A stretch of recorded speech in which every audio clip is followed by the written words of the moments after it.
Hakuna jambo zuri zaidi kama kufanikiwa ukiwa bado kijana. Kwa bahati mbaya, vijana wengi tunafanya makosa ambayo yanachelewesha safari yetu ya mafanikio.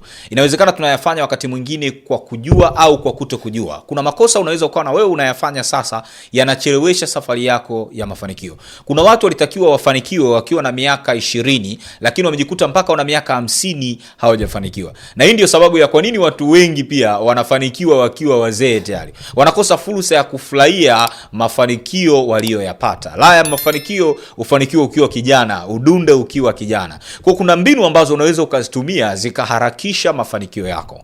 Katika siku ya leo katika YouTube channel yangu ya Victor Mwambene, ninaenda kufundisha mbinu kubwa 5 za kufanikiwa kwa haraka. Ufanikiwe ukiwa kijana. Kama una fursa ya kufanikiwa ukiwa kijana, kwa nini usubiri ufanikiwe ukiwa tayari umepata uzee na magonjwa yanakuandama? Sisi tunaelewana mpaka hapo So leo nitaenda kukupa mbinu 5 za kufanikiwa kwa haraka. Kama ndo kwa mara kwanza unanitazama, mimi ninaitwa Victor Mwambene. Ni mwelimishaji wa masuala ya fedha pamoja na biashara na ni mwandishi wa vitabu mbali.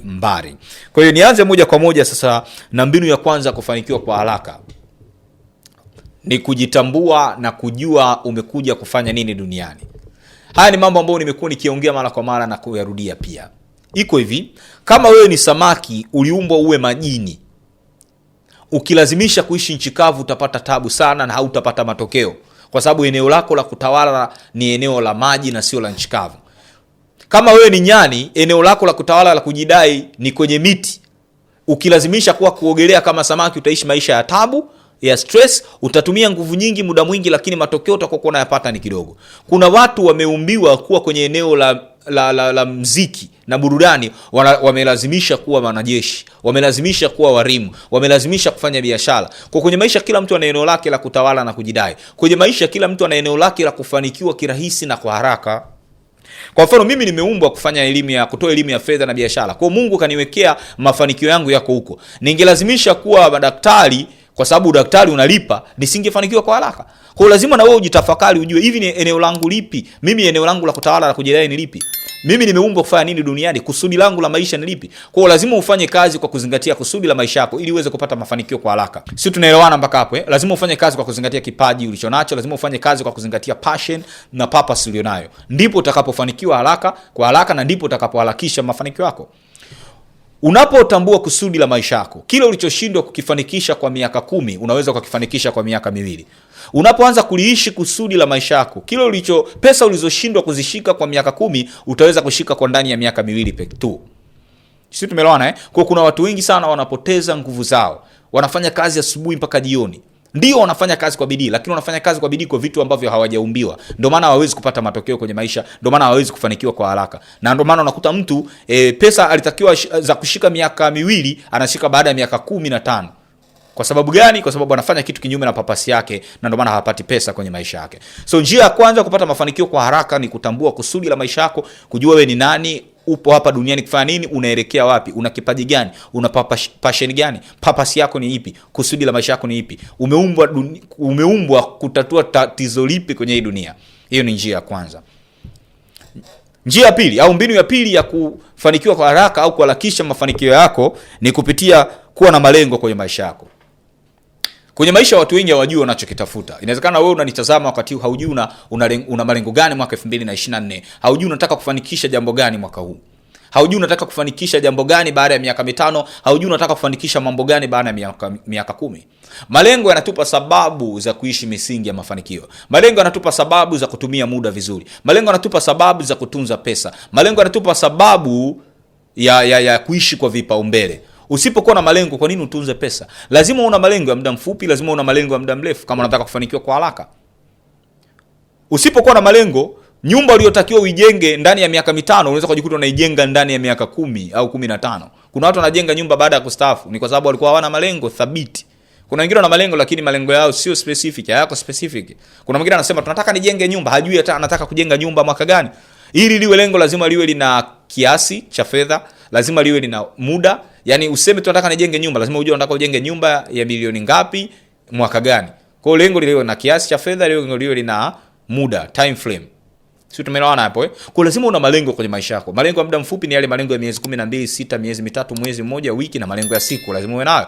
Malengo ya muda mrefu ni yale malengo ya miaka 5, miaka 10, miaka 15. Katika The Lifetime Perspective, kama nilivyoelezea kwenye kitabu changu cha Kanuni 20 za Fedha, nimeeleza kwamba watu wanaofanikiwa kwenye maisha yao ni watu ambao wanajali zaidi kesho yao wanapofanya maamuzi leo. Wanaangalia sana miaka 10 mpaka 15 ijayo. Kama hauna malengo kwenye maisha yako huwezi kufanikiwa. Kwa hiyo hapa, ili ufanikiwe kwa haraka kwenye maisha yako, lazima uwe na malengo. Sio, tumeelewana mpaka hapo? Utafiti katika chuo cha Harvard ulibaini kwamba watu wenye malengo wanafanikiwa mara 10 zaidi ya wale ambao hawana malengo au hawajui wanacho kitafuta kwenye maisha yao. Malengo yatakusaidia kuwa na vipaumbele katika matumizi yako ya pesa. Malengo yatakusaidia kuwa na vipaumbele katika matumizi yako ya muda. Lazima ujue kwa nini utunze pesa. Lazima ujue kwa nini utumie pesa vizuri. Lazima ujue unatumia muda kwenye jambo gani ili ufanikishe jambo gani kwenye maisha yako. Mbinu ya pili hiyo ya kufanikiwa kwa haraka. Mbinu ya tatu ya kufanikisha malengo yako kwa haraka au kufanikiwa kwa haraka ni tafuta mentor au mlezi. Mentor au mlezi ni mtu ambaye amefanikiwa kwenye eneo ambalo unataka kufanikiwa. Moja kati ya vitu ambavyo vinatuchelewesha kufanikiwa ni kufanya makosa ambayo mwanzoni tunakuwa hatujui kama ni makosa, baadaye tunakuja kugundua kwamba hili ni kosa limenichelewesha kufanikiwa. Sasa unapokuwa na mentor anakusaidia kuyabaini makosa ambayo yanaweza kukuchelewesha kufanikiwa. Kwa utafuta mtu ambaye amefanikiwa kwenye eneo ambalo unataka kufanikiwa, kwenye biashara unataka kufanikiwa, kwenye career ambalo unataka kufanikiwa, kwenye kipaji unachotaka kufanikiwa. Mtafute huyu mtu akuongoze, awe mentor wako. Wakati mwingine mentor unaweza ukawalipa, unatakiwa uwalipe pesa. Na wapo mentor wa bure. So tafuta mtu ambaye utamwaminisha na kumshirikisha maono na malengo ulionao ili aweze kukusaidia. Huyu mtu pia anakuwa ni accountability partner. Mentor au mlezi wako anakuwa ni mtu wa kukuwajibisha uishi tabia na misingi ya mafanikio. Si tumeelewana hapo? Mentor, kwa mfano unataka kufanikiwa kwenye biashara ya filamu, kutengeneza filamu, tafuta mtu aliyepiga hatua ili akwambie, bwana, kama unataka kufanikiwa kwa haraka pita njia hii na hii na hii. Usipokuwa na mentor ni kwamba utakuwa hujui njia ni ipi ni sahihi. Kwa hiyo utaenda njia ya kwanza mpaka uje ufike mbele ugundue sio njia ya sahihi. Utaenda ya pili uje ufike mbele ugundue sio sahihi. Utaenda njia ya tatu uje ufike mbele uje ugundue mpaka unaje ugundue njia sahihi kumbe ilikuwa ya 7. Lakini mentor angekusaidia kwamba bwana, njia ya kwanza na ya pili mpaka ya 6 sio sahihi, nenda njia ya 7 ndio utafanikiwa kwa rahisi. Sisi tunaelewana hapo? Kwa hiyo lazima uwe na mentor, mtu aliyefanikiwa. Mentor ni muhimu sana kwenye maisha. Mentor atakusaidia kuwa na nidhamu katika kutunza pesa, nidhamu katika matumizi ya muda. Mentor atakusaidia kuishi misingi na tabia ya mafanikio. Mentor atakuondoa uvivu kwenye maisha yako. Mentor ni accountability partner. Mshirikishe malengo yako na yeye atakusaidia kutimiza malengo yako. Kupata mentor sio rahisi, lakini lazima ujue ni kwa namna gani unaweza kumshawishi mtu aliyepiga hatua akusaidie kimawazo. Mentor atakusaidia kukutanisha pia na watu muhimu kwenye maisha yako. Mentor atakusaidia wakati mwingine hata kifedha. Japokuwa ukiwa na mentor hutakiwi kumuomba hela, kwa sababu msaada mkubwa anaokupa mentor ni msaada wa kimawazo, ushauri na hata kukufundisha na kukuonyesha njia na kukuwajibisha. Tumeelewana mpaka hapo? Soma kitabu changu hiki cha Kanuni 20 za Fedha, utajua jinsi ya kupata mentor kwenye maisha yako na utajua jinsi ya kumtumia mentor kufanikiwa kwa haraka kwenye maisha yako, na utajifunza pia mentor ni nani. Sisi tumeelewana. Kuna tofauti kati ya mentor na role model. Role model ni mtu aliyefanikiwa kwa viwango vya juu sana ambavyo na wewe unataka ufanikiwe. Unataka miaka mingi ijayo uwe kama yeye. Role model sio lazima uwe unaonana naye, lakini mentor lazima awe anakujua, awe anajua strengths zako, weaknesses zako. Mentor awe lazima ni mtu wako wa karibu anayekuongoza kuweza kuhakikisha na wewe unafika kama alipofika yeye au zaidi ya alipofika yeye. Sisi tumeelewana hapo? Hilo ni muhimu. So make sure una mentor ili uweze kufanikiwa kwenye maisha yako. Hiyo ni njia ya kuhakikisha mafanikio yako. Na pia nimeeleza kwenye kitabu changu hiki cha Kanuni 20 za Fedha. Mtu mwenye mentor anafanikiwa kwa haraka, mtu ambaye hana mentor. Ukipata mlezi sahihi, kitu ulichoshinda ukifanikisha kwa miaka 5 mpaka 10 utakifanikisha ndani ya mwaka 1 mpaka miaka 2. Sisi tumeelewana, kwa sababu mentor ni kama ramani, anakuonyesha njia ya kupita. Hiyo ni mbinu ya tatu ya kufanikiwa kwa haraka kwenye maisha yako. Mbinu ya pili, ya tatu sasa, tumia muda wako vizuri. Muda na fedha ni kitu kimoja kwenye maisha yako. Unapopoteza muda unapoteza fedha. Unapopoteza muda wako unapoteza kiwango na ukubwa mafanikio utakayopata kwenye maisha yako. Kuna mtu kwa muda alionao sasa alitakiwa kwenye akaunti yake ya benki awe na sio chini ya milioni 100, lakini hana hata milioni 2 kwa sababu ya kutumia muda wake vibaya. Kumbuka kwamba unapopoteza muda unapoteza kiwango na ukubwa wa mafanikio. Ukitaka kufanikiwa kwa viwango vya juu na kwa haraka, jifunze kutumia muda wako vizuri. Muda ni rasilimali muhimu sana. The way unaotumia muda wako leo itaamua utafanikiwa lini na kwa kiasi gani. Kuna watu walitakiwa wafanikiwe wakiwa na miaka 20, lakini kwa sababu ya kutumia muda wao vibaya, kwa kutumia muda wao kwenye burudani na kwenye starehe, wanajikuta mpaka wana miaka 50 hawajafanikiwa. Kuna watu walitakiwa wajenge nyumba mapema, lakini kwa sababu ya kutumia muda wao vibaya wameshindwa kuzalisha vya kutosha kwenye biashara zao, wameshindwa kupata wateja wengi, wamechelewa kujenga, wamechelewa kununua gari, wamechelewa kufanya uwekezaji na vitu kama hivyo hapo. Sisi tumeelewana hapo? So jifunze kutumia muda wako vizuri. Panga siku yako kabla haijafika. Panga siku yako kwenye mambo ya msingi, sio yanayokupa raha peke yake.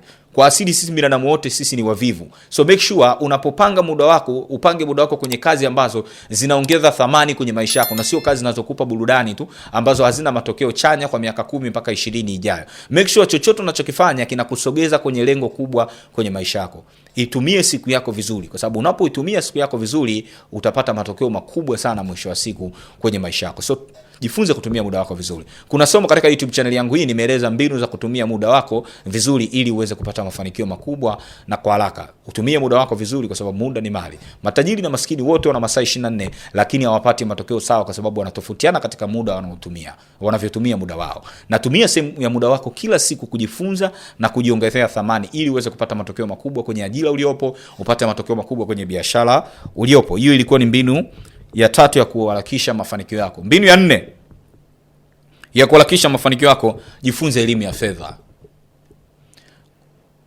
Ukijifunza elimu ya fedha utajua namna ya kutengeneza pesa. Ukijifunza elimu ya fedha utajua namna ya kudhibiti pesa unazozipata zisipotee, kwa sababu kuna watu wanapata pesa nyingi lakini wanazipoteza katika matumizi yasiyo sahihi. Ukijifunza elimu ya pesa utajua namna sahihi ya kuweka akiba, sehemu sahihi ya kuweka akiba zako. Usipokuwa na elimu ya fedha hautafanikiwa kwa haraka, utachelewa kufanikiwa. Kwa nini? Kwa sababu usipokuwa na elimu ya fedha, nyumba uliyotakiwa uijenge ukiwa na miaka 30 utaijenga ukiwa na miaka 50. Kwa hiyo unachelewa kufanikiwa. Elimu ya fedha itakusaidia kupata chochote unachokihitaji kirahisi na kwa haraka. Ukiwa na elimu ya fedha utakuwa na elimu ya kutumia pesa zako. Ukiwa na elimu ya matumizi sahihi ya pesa zako utaweza kujenga nyumba kwa haraka, utaweza kununua kiwanja kwa haraka, utaanza uwekezaji kwa haraka. Kwa kutokuwa na elimu ya fedha, kuna watu ambao wamechelewa kuanzisha biashara, wamechelewa kuanza uwekezaji, wamechelewa kukuza biashara. So elimu ya fedha ni muhimu. Tafuta aina 3 za elimu ya fedha: elimu ya kutengeneza pesa, elimu ya kudhibiti fedha zisipotee, na elimu ya kuwekeza pesa, uwekezaji kwenye hisa, hatifungani, uwekezaji wa pamoja kama UTT au faida fund. Sio, tumeelewana hapo? So jifunze elimu ya fedha kama unataka kufanikiwa kwenye maisha yako. Mbinu ya 5 ya kufanikisha malengo yako kwa haraka, au mbinu ya 5 ya kufanikiwa kwa haraka ni kupitia kutafuta wafanyakazi sahihi. Malengo au maono ulionayo hautatimiza peke yako. Lazima utafute timu ya watu watakao kusaidia kufanikisha malengo ulionayo au kufanikisha maono ulionayo.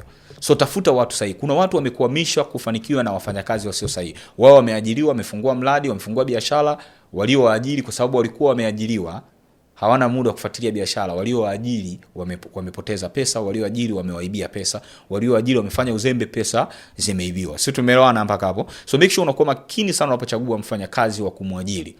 Sisi tumeelewana? Mfanyakazi, chagua mfanyakazi ambaye ana passion na hiyo kazi unaomweka. Usimwajiri mtu ambaye huwezi kumfukuza kazi. Ajiri mtu ambaye ana uwezo wa kukuletea matokeo mazuri ndani ya muda. Sio tumeelewana? Sio matokeo ya kukuletea kwa mwezi mmoja na kuletea kwa miezi 6. Yaani pesa aliyotakiwa kuingizie kwa mwezi mmoja wa kazi na kuingizia kwa miezi 4. Kwa unajikuta unapoteza muda wako na unapoteza mapato kwenye biashara yako. Na ili uweze kupata wafanyakazi wazuri watakao kukusaidia kutimiza malengo yako kwa haraka na kufanikiwa kwa haraka, lazima uwe tayari kulipa mshahara mzuri. Unaweza kujifunza mambo mengi kuhusiana na kuajiri. Kuna video nimeeleza hapa katika YouTube channel yangu hii. Hata kama unataka kuajiri mfanyakazi mmoja tu, unatakiwa uwe makini sana. Usiajiri mtu bila kumfanyia usaili. Unaweza kuangalia video yangu hiyo ambayo nimeeleza, nitaiweka mwisho wa video hii. Video ambayo ninaeleza mambo 10 ya kuzingatia kabla ya kuajiri mfanyakazi kwenye duka au ofisi yako. Na pia moja kati ya kazi ambazo ninazifanya, ninasaidia watu kupata wafanyakazi.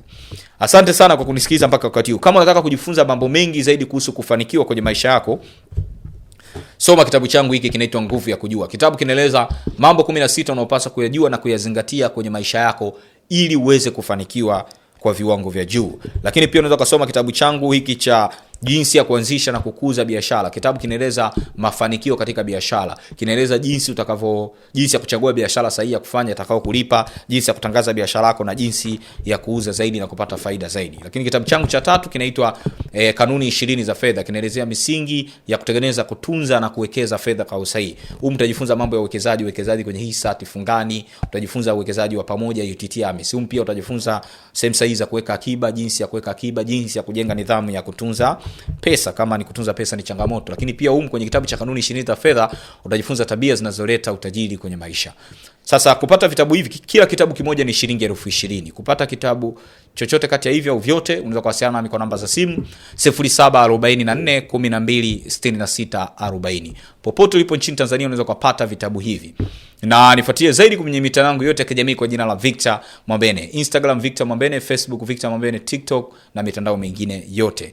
Asante sana bwana. Usiache kusubscribe na kubonyeza alama ya kengele ili uwe wa kwanza kupata taarifa tunapokuwekea somo jipya. Asante.